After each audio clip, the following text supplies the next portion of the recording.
something that I didn't know was that power has to be created and then consumed almost simultaneously. Is that Yes, that's right, and it's something people generally don't know. Somehow they feel, "Well, there's a lot of it, and I'll just use some of it." But, every time you turn on a light, at some level, a power plant responds by making more power.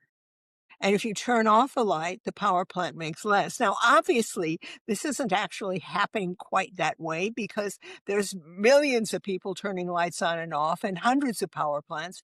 So basically, it all kind of even out instead of like the light went on and now the power plant's up here and now the light went off and the power.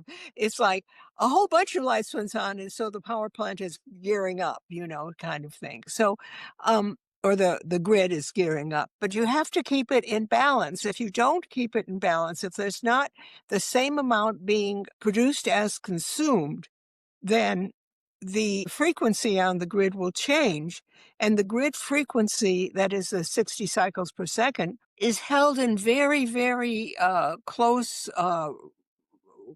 it's held in a very close requirements so that basically it can't go below 59.7 cycles per second or something like that for more Mhm. than 2 minutes.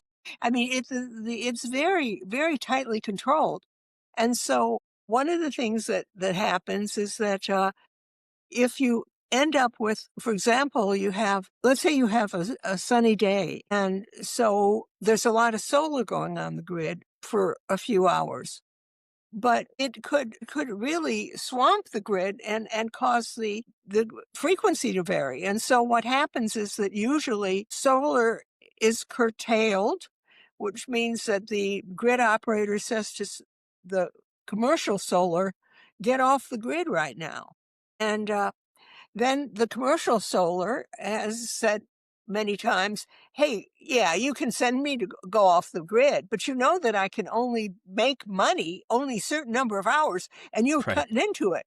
So Yeah, yeah. now the solar gets a compensation payment for the time that they're not on the grid. So to some extent, solar is in a win-win situation. They're either getting paid for being on the grid or paid for not being on the grid.